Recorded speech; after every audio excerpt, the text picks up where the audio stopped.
Now we have to go through with the relation between angular velocity and the linear velocity. As it is clear that linear velocity means rate of displacement, that is ds over dt or dy over dt, and angular velocity, that is omega, is equal to v over r, or v is equal to r omega. Angular velocity is valid when the particle is in circular motion, whereas linear velocity is related to straight line motion. Now we have to relate omega with v. Linear velocity is v, angular velocity is omega. Now, suppose the particle moves along a circular path from A to B in infinitesimally small time delta t. Delta t is approaching 0 and delta theta is approaching 0. Now, we can just go through with the diagram. R is the radius vector. A and B are the two positions of the particle. Angle between them is delta theta. And displacement from A to B is delta s. That is angular displacement. And omega is angular velocity. So it is given in the figure.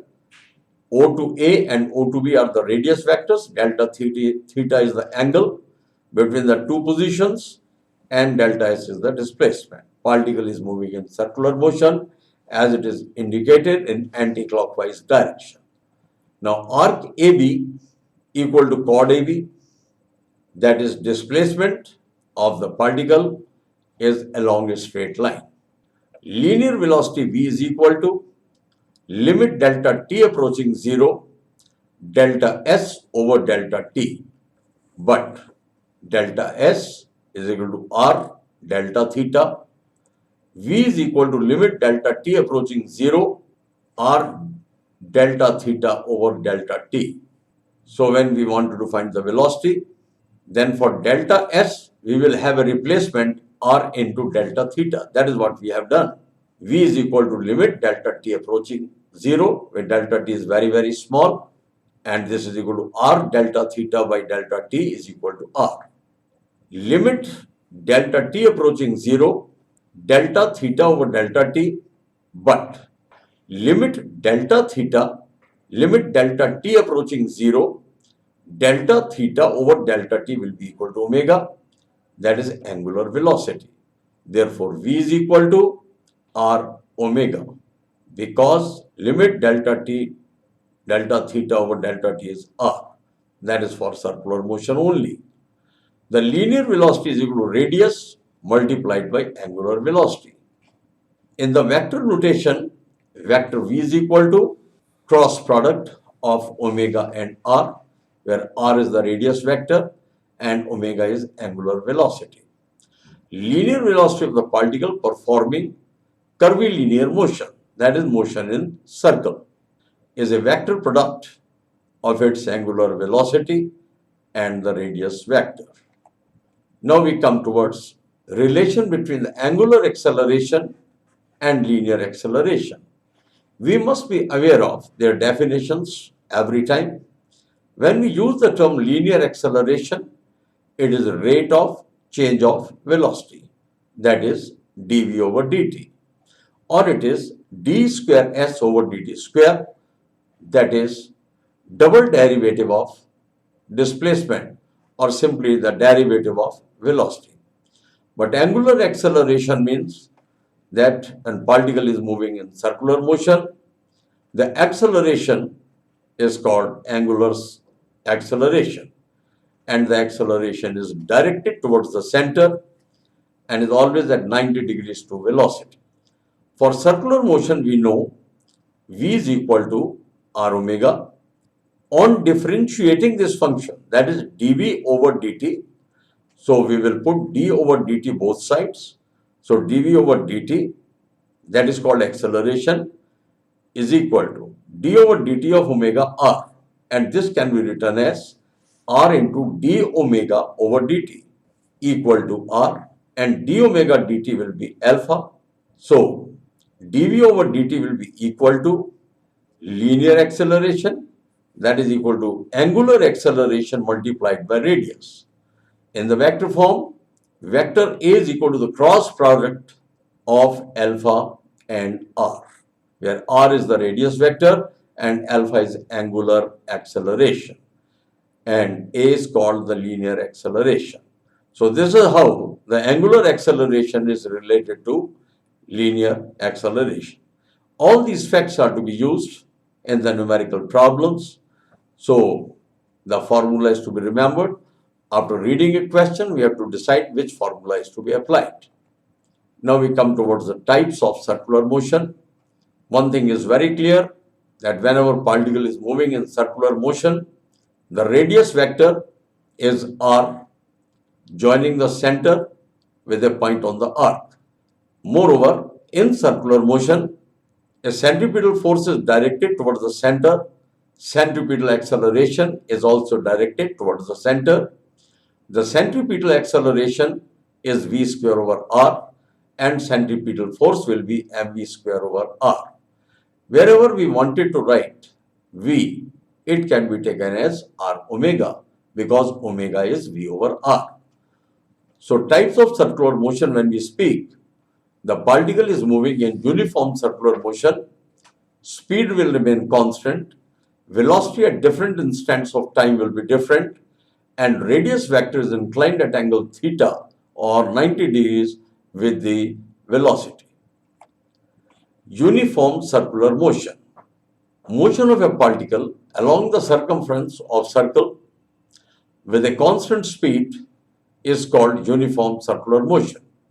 The uniform circular motion is linearly accelerated motion with variable acceleration.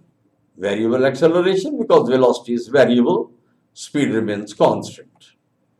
In case of uniform circular motion, as I have told earlier, speed remains constant and velocity is constant, and v is equal to omega r. Angular velocity omega is equal to constant. Angular acceleration a is equal to 0 and at is equal to alpha r. Tangential acceleration is represented by at, and that will be 0.